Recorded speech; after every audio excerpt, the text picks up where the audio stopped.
everybody, this is Stel from the Shoot Style Sauna here to bring you my TV special review. This was supposed to be a pay-per-view, we'll get to in a moment, of All Elite Wrestling's Fyter Fest.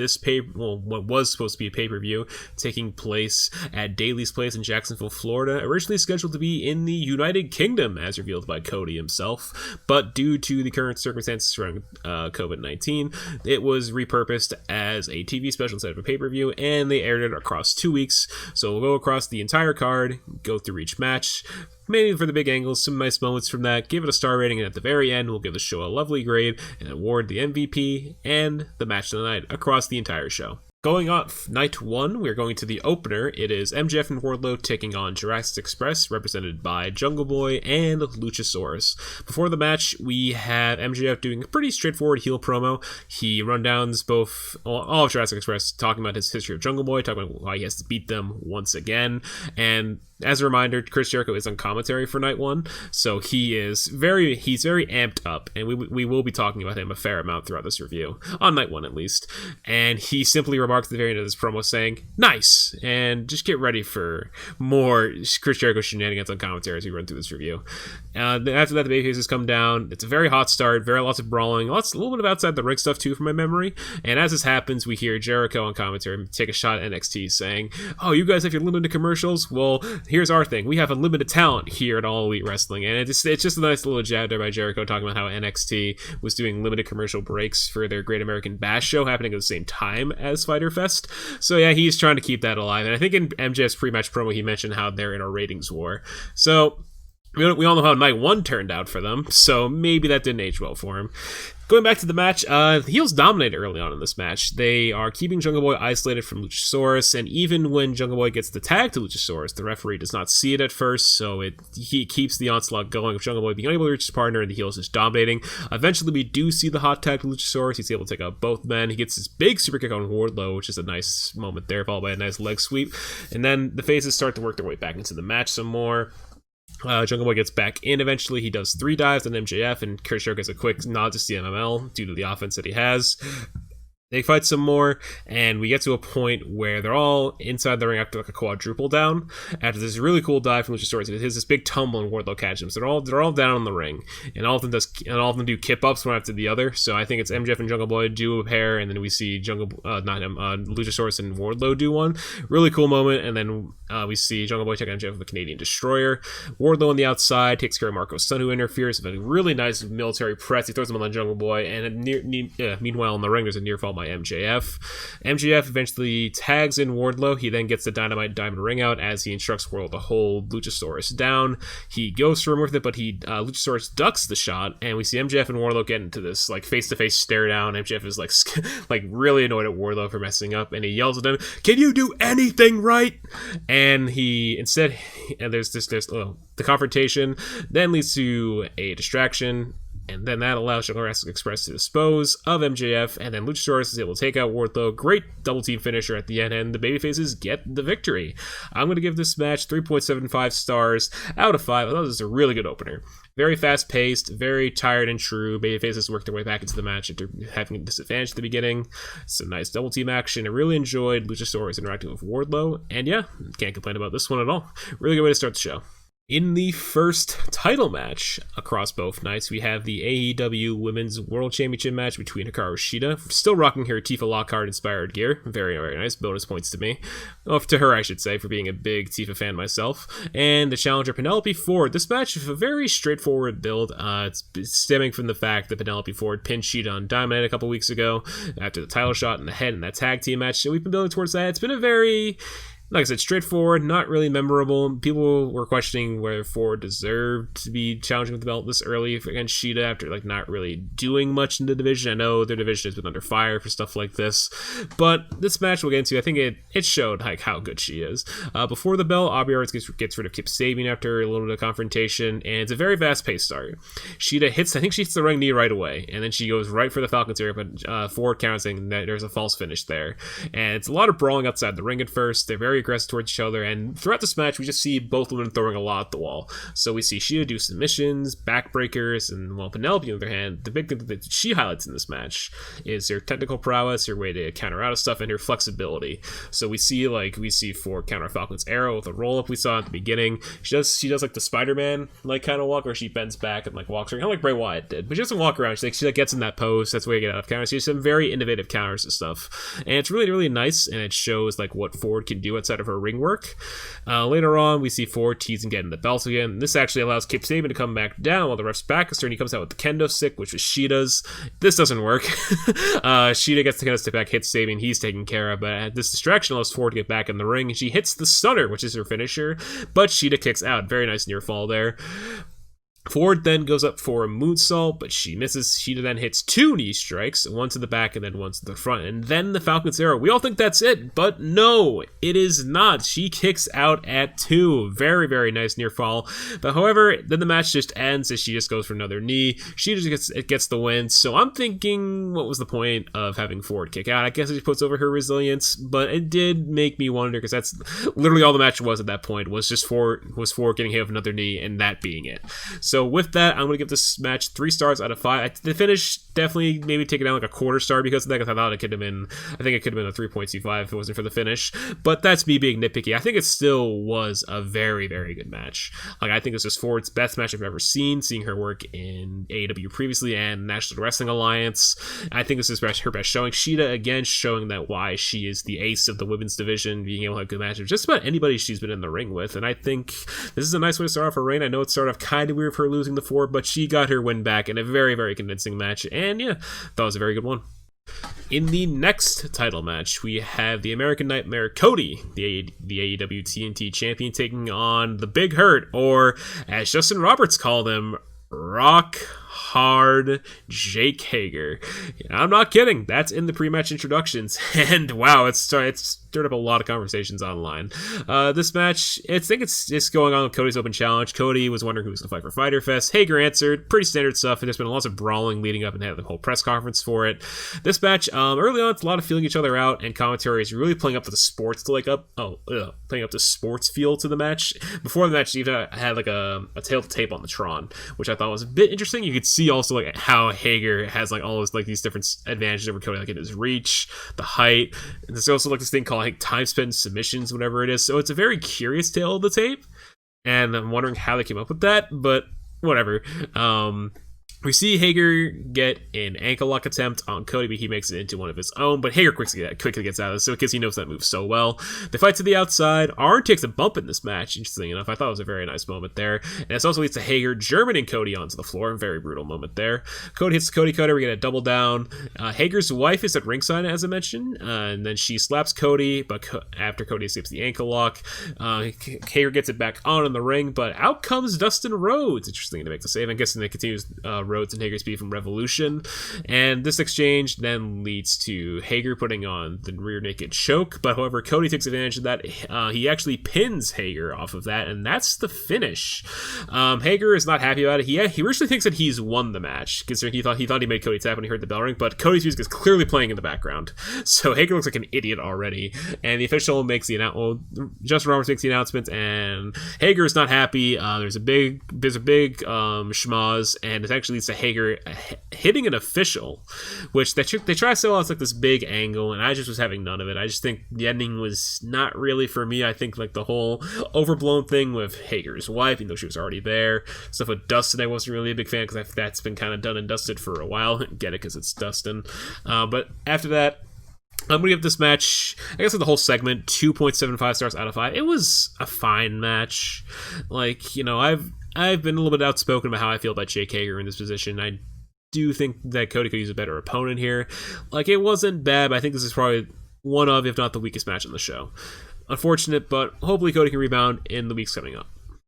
Next up, the top of the second hour of night one, we have Santana and Ortiz, also known as Proud and Powerful of the Inner Circle, taking on Private Party, accompanied by Matt Hardy, continuing that partnership going on. Before the match, we see Orange Cassidy join commentary at ringside, except he doesn't really do anything as Excalibur plays up, and Jericho is clearly not happy about this. There's a lot of yelling, and they also get torn apart. So it's pretty hilarious stuff, and I really enjoyed that. But focus on the match, it's your pretty standard affair.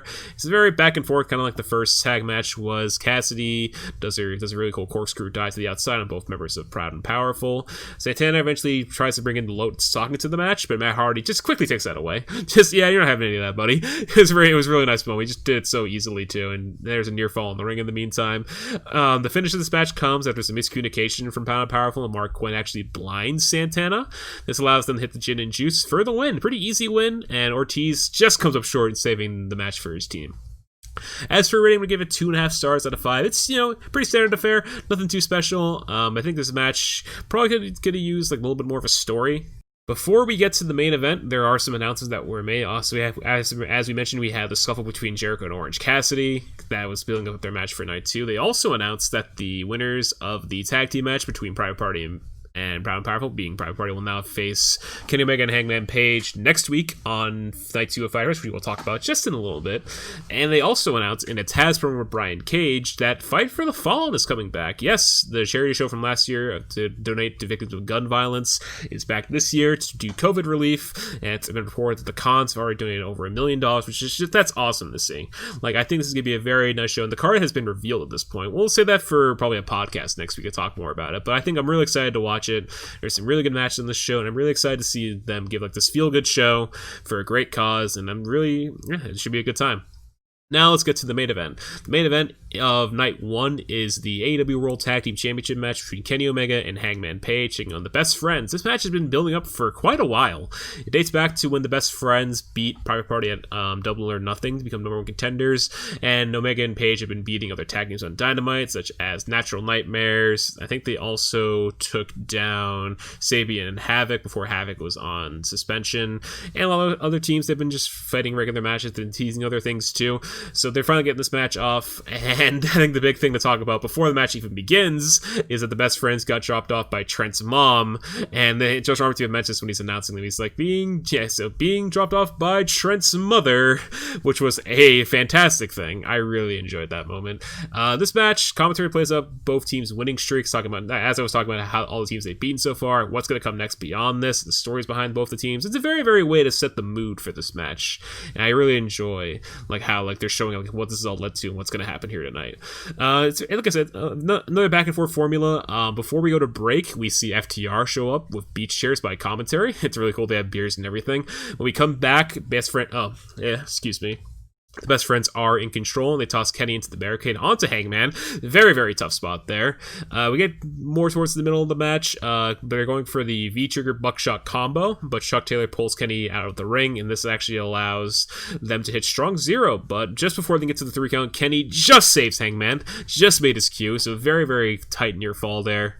More fighting. It's down to Hangman and Trent at this point. He hits the Deadeye, and he kicks out, but to go on from that, Hangman goes outside the ring. He checks on Kenny, which I thought was a very nice touch there, before he hits the buckshot lariat, and he gets the win. Very straightforward. I thought we'd see a double team finisher there, but hey, I'm not going to complain with that. But we're not done there. As FTR come down and congratulate the champions on their victory, they offer beer, which Hangman will definitely take one of those. And Kenny takes his, but he is like about to drink it, but he just denies it, and he pours it outside the ring. Ooh. Do that around Hangman, Kenny? Ooh, your partner is not going to be happy about that, buddy.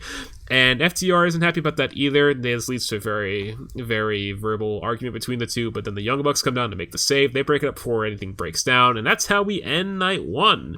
This is big standout between FTR, the Young Bucks, and Page and Omega. I'm going to give the match 4 stars out of 5. This is also including like the post-match angle. I thought that was very well done too. It's just a really good match. I thought it was very back and forth. I think both teams looked great, and even though the finish was very straightforward, it does explain why, because they had that whole angle at the end to make up for it. And now we'll head over to night 2 of Fyter Fest, which early on, like as they're doing like the camera pan across the room, we actually see Kip Sabian lounging in a chair, and he has a H sign plugging his Twitch channel, which I was a big fan of that. So points to Kip Sabian for that one. We're kicking off night 2, well, with the team we left off closing night 1. It is a World Tag Team Championship match between Kenny Omega and Hangman Page taking on Private Party. This match coming after Private Party beat Santana and Ortiz on night 1. It's also filling in for the world title match, since that's been moved to Fight for the Fallen. So I was thinking, does this mean that Brian Cage and Moxley would have opened night 2? I highly doubt that, but it's just something to think about. JR and Tony bring up the conversation from last week and asking if this will lead to Page and Omega dissolving, talking about like pretty much how Hangman's like love for alcohol has been, how Kenny doesn't drink, because I think it's been revealed like that publicly that Kenny does not drink. So I remember it during the Stadium Stampede, he drank milk instead of whiskey with Hangman, which I thought was pretty funny. Early on, I think it's mainly controlled by Omega at the beginning. So it's him and Quinn to start off the match. It's very nice back and forth. There's a really cool moment where Kenny Omega goes for his fall from behind leg drop, like to the head. I don't know what's actually called. I think commentary said, but I don't know how to say it. But Quinn does this really cool counter where he has like Ali's counter the RKO, which I thought was a great moment there. It actually leads to them hitting Silly Streak on Omega. Not much comes out of that, though, and as Quinn's about to get back into the ring, Hangman grabs him and he powerbombs him into the crowd, and before Hangman gets back to the ring, you see Cassie get this very nice tope to the outside. It's a really cool moment, one of my favorite parts of the match. So Private Party are able to gain the advantage at this point, but after Hangman gets back from being thrown into the crowd by Cassidy, you see him even the odds, and eventually they slowly get back in there. You can see Quinn hit the shooting star on Hangman, but just like last week, you see Omega just make the save. So very, very close. 2 weeks in a row, Kenny. Very nice there. And before Private Party can hit Gin and Juice on Hangman, you see Omega come in, he intercepts them, takes out Mark Quinn, and this leads to what commentary are now calling the last call, which is the Buckshot V-Trigger combo, and the champs win it. I'm going to give the match 3.75 stars out of 5. It's a very nice opener. I thought it was well-paced, and the ending was pretty good. Matt Hardy, he didn't really get involved in this match, but to be fair, he is a babyface, and, I think the champs can be said they are babyfaces as well, and he's teamed with them. So I understand why Matt wouldn't want to get involved, but still, nothing really to complain about. Very concise stuff, and yeah, because there was no post-match angle this week, there wasn't really much else from it. So I thought this was a very, very nice way to start the show. After this, we have a promo from Taz and Brian Cage. They're mainly hyping up the match at Fight for the Fallen next week with Jon Moxley, and Taz is back with them. And he says that this is something that he built up from his blood, sweat, and tears from his past, and he eventually unveils it to be the FTW Championship. It's a very cool moment. He says that Brian Cage will no longer be the uncrowned champion, and he gives it to Brian Cage, so Brian Cage is now the FTW Champion, which is, it's cool to see this title come back after being inactive for so long. And Taz, being like the dominant force that he was in ECW, bringing it back and giving it to who the person he manages, I think is great. So even if Cage loses, he'll still have that title after Fight for the Fallen. Will he lose? It's tough to say, but I think it's getting more clear that Moxley will probably win a Fight for the Fallen, but I won't be too surprised if Cage does pull out, depending on what happens. Everything happening in the world right now, but we'll see where that goes.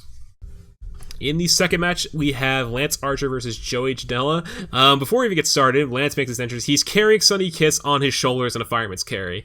Yeah, that's already to tell that this isn't a good thing for Joey. Well, I hope you enjoy being alive, Joey.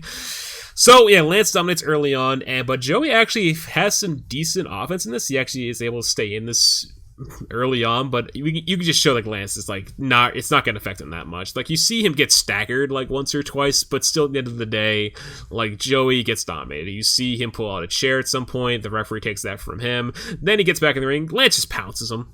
Like Joey he gets beaten down, but like, are we surprised though, knowing this is Joey Janela?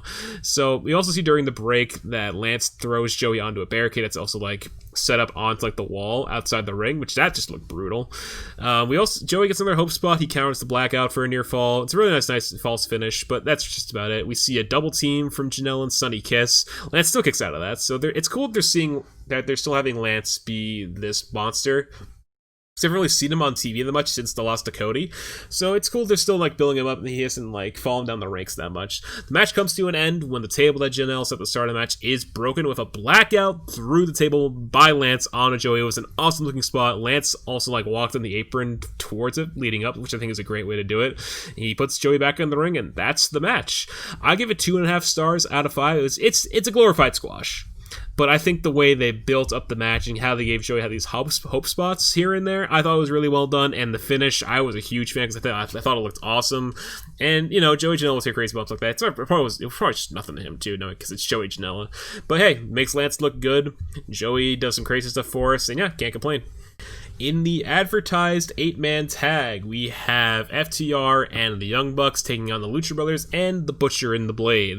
As we can see, Lucha Brothers and the Butcher and the Blade still have FTR struck after stealing it last week, which I thought was a very nice moment. Butcher is clearly also carrying the key around and showing it off to the crowd that he has it, which I think is funny. The match, it's very, very fast paced, and there's a lot going on. I'm not going to talk about everything going on here, more so like guys comment. So the big thing I see in this match is that Jarvis bring up social media history between FTR and the Young Bucks, and then also if you look at FTR's gear, they have this BTE themed gear with the logo instead it says FTR. I really like that that touch there.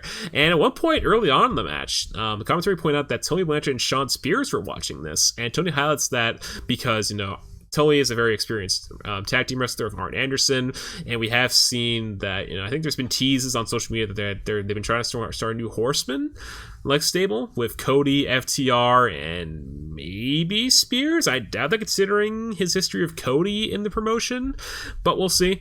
The heels dominate early on. Nick tags in, but he also gets dominated for a while. There's a funny moment here where the heels forget tag team wrestling rules, because I think it's Butcher and Pentagon hit a tag team move. Butcher goes to the pin, and the referee's like, "Oh, what are you doing?" And then Pentagon comes in to make the pin and send, and then Nick kicks out. I thought it was a very funny moment there. Nick starts to fight back. Phoenix becomes legal at one point, and Nick hits this amazing top of Hurricane into him. Things break down some more, and then we come back from break. Matt is tagged in now. He tries to get the babyfaces back to the match. He hits a standing sliced bread on his opponent. Very nice there. And the big thing that happens next in this match, I think it's probably like the biggest thing in the match, is that FTR and the Young Bucks work together, and they hit their finishers, but with like different members from each team hitting them. For example, we see Cash Wheeler and Nick Jackson hit the Goodnight Express, which used to be the Shatter Machine on Phoenix. That gets saved by the heels. And then you see Dax Howard, also known as Scott Dawson in his time in WWE, and Matt hit the Spike Pile Driver, which is FTR's other finisher. But again, the heels make the save. And there's more offense from them. We see them set up in like the two corners on the left side of the ring. And they do something off one turnbuckle, and then they have a dive. I think it's from Cash Wheeler on the other. And again, the heels make the save there. So they're throwing everything at the wall here. They're really trying to get something going, but the heels just keep fighting back. After some of that, you see Phoenix actually get involved with Nick, and what he does is that he gets Nick, and then he does this amazing Canadian Destroyer onto everybody outside the ring from the apron. It's an insane spot, one of the biggest ones of the night, and it looks great. Then comes down to Dax and Matt working in the ring against Lucha Brothers. Dax tries to save Matt, but instead he eats a super kick from Matt on accident. Miscommunication. Lucha Brothers hit a double T finisher for the win. Is it a new finisher? I couldn't tell. Either way, that's the match. Whew. A lot happened. There's probably a lot of stuff that I missed, but hey, it was a very, very good match. I'm going to give it 3.75 stars out of 5. Very fast-paced. It continues the angle between FTR and the Young Bucks, and yeah, it's cool. It's interesting seeing the heels won, but I think that teases the eventual descent between the two teams. This is probably going to be the next match for the Bucks at All Out, is my guess. My thing is that it's going to be FTR and the Young Bucks at All Out. And then we're going to see the winners of that take on Kenny Omega and Paige, either on an episode of Dynamite or at the fall pay-per-view, which is probably going to be Full Gear or some entirely new pay-per-view. We'll see. Next up, it is Nyla Rose in action. She is just in this it was actually announced to be a handicap match at the start of the show. It's a squash match. Like, it's all it really is. So it was just two jobbers. Nyla gets in, she hits a big spear in one of them. She used the one as a weapon. Power moves, beast bomb, easy dub, boss woman. Very nice work by Nyla. At commentary months, there's actually an announcement from Nyla. So she quickly gets a mic after the match, and she basically announced that she has hired a manager. She doesn't reveal who, though. Like, she doesn't reveal who it's going to be on this night. So I'm curious to see what this leads to, and she also closes the promo by this person will also lead her back to the AEW Women's Championship, and she mentions that how other managers in promotion have led to people finding good things. So, for example, she mentions Taz with Cage, he's the FTW champion, Arn with Cody, because he's now the TNT champion, and those are the main two that she mentions. So it's not bad thinking, but I also am curious to see that who it is. My early guesses would be either a new face that we have not seen in AEW yet, Vicky Guerrero, because she's been popping up a lot lately on Dark, and I think she was a Double or Nothing as well, or Awesome Kong. She's a coach. It's another power woman wrestler, so I think it could be good. As for the entire segment, I'm just gonna give it 1 star out of 5 because this is mainly going off the match. It was a squash match, but I think the promo after added to it a little bit, gave it more purpose, and yeah, that's about it. In your semi-main event of Night 2, we have Colt Cabana and the Dark Order, also known as the Colt Order by some people, taking on SCU in a trios match. This is the first time we've seen SCU team together in a trios match since I think the start of the year, when they took out the Hybrid 2 and, what was it, Pac? I forget. It was a while ago. This is the start of the year we're talking about. But the thing note about this match is that there's a pre-match segment, and Colt's actually working injured. This is really grotesque visual from Colt, like in the trainer's room, and Brody Lee comes in to assure he's going to compete. But the big thing to note here is that Colt says Mr. Brody when Brody's talking to him. So, ooh, maybe the recruiting is working after all. We'll see, though. Colt sells the injury really well in this match. You see the second Scorpio Sky gets a waistlock on him. He yells in pain, so really nice work there by Colt. But hey, this match, it's very straightforward. There's not a lot of, like, craziness happening on. The Dark Order are watching, like, from the top of the stage, if anything, so they're, like, just monitoring the match, basically. But nothing really comes of it. So yeah, it's very standard one-on-one work because Darian gets some nice spots in there. CD comes in towards the end, and there's this verbal exchange between CD and Colt, but eventually Brody hits a discus lariat behind his back, and he eventually is able to tag into Colt. Colt gets the win for his team. Very nice moment. He starts to celebrate, but the Dark Order just leave. They all think they're just very business-oriented. I think his commentary mentions that's all it really is. I would give it 2.5 stars out of 5. It's really more about the story here. It's more of an angle than a match, which I thought was fine. And this storyline's far from over. I'm wondering if this will lead to Colt actually joining, or maybe it's just all a ruse all along. Colt just wanted to get some wins, and he just turns on the Dark Order. But we'll see. Nonetheless, decent match. Cool to see this angle go on. Who knows if it'll be Colt's Order or Colt just leaves. And finally, in your main event of the evening, of Night 2, of, I guess, all of Fyter Fest by this instance, it is Le Champion, Chris Jericho, taking on freshly squeezed Orange Cassidy. Jericho accompanied by Santana and Ortiz of Inner Circle, while Cassidy had supported Best Friends, but he opted to tell him to stay back and not get involved with the match. Very bold strategy, because I figured he would have wanted them, but hey, do we need to do, man. Also, interesting enough, Orange Cassidy has new entrance music in this match, which I am a bit in the middle about. I kind of preferred the Best Friends theme as the songs. You know, they're a team in the end, so it just kind of makes sense for them to have it. But hey, if he wants to be a singles guy, I guess give him a new theme. OC also means business right away. Like, immediately he goes for the hands in the pockets right in front of Jericho, and it's pretty funny. And this is kind of sets the standard for the match. He slowly starts to try more and more, and you see a lot of these hope spots like right away. Jericho gets a dive reverse with a wall to Jericho. OC doesn't tap immediately like he did to Pac at Revolution. So he mixes the bottom rope. We see some more hope spots from Orange Cassidy, a lot of inside grails. Goes for some other ones. You see OC go for the Superman punch a lot in this match, and eventually it's this undoing by the end, but he gets countered with a lot of submission holds, other ways for Jericho to get out of it. And he keeps going for rolls, but it doesn't go anywhere. Santana and Ortiz also know we have orange juice with them, and they eventually throw it in his face. Get it? Because Orange Cassidy. Yeah, laugh, I know.